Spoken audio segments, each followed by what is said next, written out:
Hi hello வணக்கம் and welcome to 70mm channel. So இன்றைக்கி இந்த வீடியோவில் நம்ம பார்க்க போகிற இன்ட்ரெஸ்டிங்கான ஒரு காசிப் என்னன்னு பார்த்தீங்கன்னா, ஒரே ஒரு வீடியோ தான். ஸோ பொத்துன்னு விழுந்த ரசிகர்கள் தீயாய் பருவம் நடிகை கீர்த்தி செட்டியோட வீடியோ.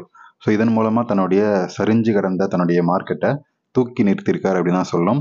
ஸோ என்ன விஷயம் அப்படின்றத நம்ம டீட்டெயிலாக வீடியோக்களை போய் பார்க்கலாம்.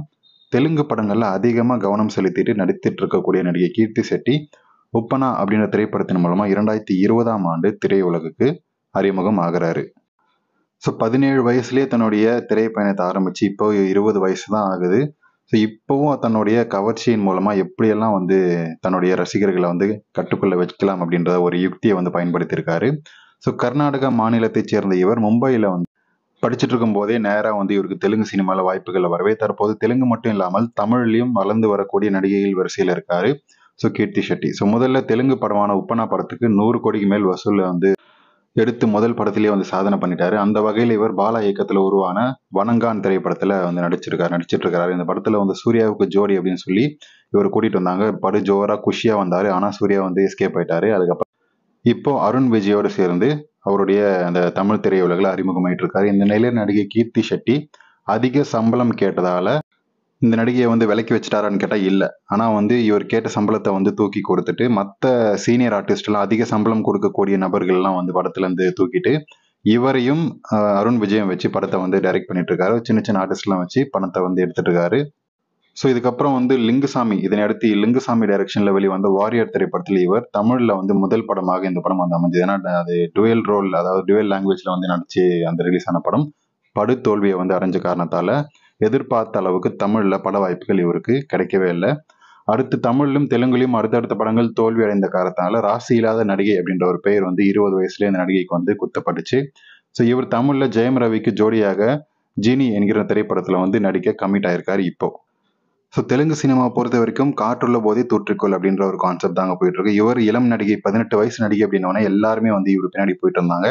ஸோ இவருக்கு பட வாய்ப்புகள் அதிகமாக வந்துட்டே இருந்தது. ஒரு சில பட வாய்ப்புகள் ட்ராப் ஆன உடனே இவர் ஏஜ்லேயே ஒரு நடிகை தெலுங்கு சினிமாவுக்கு இன்ட்ரடியூஸ் ஆகிறாரு. அதுதான் ஸ்ரீலீலா. ஸோ நடிகை ஸ்ரீலீலா 18 வயசுல உள்ள நிறைய இவர் காட்டாத கவர்ச்சியெல்லாம் அவர் காட்டுறாரு. முத்த காட்சியில் நடிக்க ஓகே சொல்றாரு. ஸோ அதனால இந்த நடிகையோட தேவை குறைஞ்சு போச்சு. கீர்த்தி செட்டியோட தேவை குறைஞ்சதுக்கு அப்புறம் ஸ்ரீலீலாவை வச்சு நிறைய படங்கள் எடுத்தாங்க. ஸோ போன வருஷம் மட்டுமே 2023 ஸ்ரீலீலா கிட்டத்தட்ட 5 படங்கள் நடிச்சிருக்காங்க. ரிலீஸும் ஆயிடுச்சு அந்த படங்கள் எல்லாமே. ஸோ அதனால இந்த நடிகையை ஒதுக்கிட்டு மகேஷ் பாபு படத்தில் நடிக்கக்கூடிய அளவுக்கு ஸ்ரீலீலா வளர்ந்துட்டாங்க. வெறும் 18-19 வயசுலேயே அவங்களுக்கு அந்த அளவுக்கு ஒரு வளர்ச்சி அடைஞ்சிருக்கு. ஸோ இப்படியே போனால் சரிப்பட்டு வராது, தன்னுடைய வேலையை ஆரம்பிக்கணும் அப்படின்னு சொல்லி அரசல் பொருசலாக தன்னுடைய இடையழகை முழுசாக காட்டாமல் இருந்த இவர் இப்போ குட்டியூண்டா ஒரு முன்னழகு மறைக்கக்கூடிய வகையில் ஒரு ட்ரெஸ்ஸை போட்டுக்கிட்டு தன்னுடைய இடையழகு எவ்வளவு இருக்கு பாருங்க, என்னுடைய இடையழகு வசீகரமாக இருக்கு, என்னுடைய ரசிகர்களுக்கு இது ரொம்ப ரொம்ப பிடிக்கும் அப்படின்னு சொல்ற விதமாக தன்னுடைய இடையை ஆட்டி ஆட்டி தன்னுடைய தொப்புள் குழியை சூப்பராக காட்டியிருக்காரு இந்த வீடியோவில். அது மட்டும் இல்லாமல் கைகளை தூக்கி இருக்கக்கூடிய இந்த இடத்த சில பேர் ரசிப்பீங்க, இடையழக சில பேர் ரசிப்பீங்க, எல்லாமே என்கிட்ட இருக்கு அப்படின்னு சொல்ற விதமா தன்னுடைய ரசிகர்களுக்கும் சரி, டைரக்டர்ஸ், தயாரிப்பாளர் எல்லாருக்குமே தன்னுடைய வீடியோவை சொல்ற விதமா எடுத்திருக்காரு. இந்த ஷூட் பண்ணியிருக்காரு. அதுவும் டான்ஸ் ஆடுற விதம் தான் மயக்க வைக்கிற விதமா இருக்கு எல்லாருக்குமே. ஸோ இந்த ஒரு டான்ஸை வச்சு இதுக்கப்புறம் என்னுடைய படுத்துட்டு இருக்கக்கூடிய என்னுடைய பட வாய்ப்புகள், என்னுடைய மார்க்கெட்டை தூக்கி நிறுத்தி காட்டுறேன் அப்படின்னு சொல்லி சவால் விட்டுட்டு இருக்காரு. ஸோ இவருடைய ஃபாலோவர்ஸாக இருந்தீங்கன்னா, இல்லைனா இல்லை அப்படின்னா இதுக்கப்புறம் ஃபாலோ பண்ணுங்க. அடுத்தடுத்து ஆடைகள் குறையும். ஸோ தன்னுடைய கவர்ச்சி கூட்டுவார். அதுவெல்லாம் இன்ஸ்டாகிராம் பக்கத்துலாம் போஸ்ட் பண்ணுவார். பார்த்து நம்ம வேலையை முடிச்சுக்கலாம்.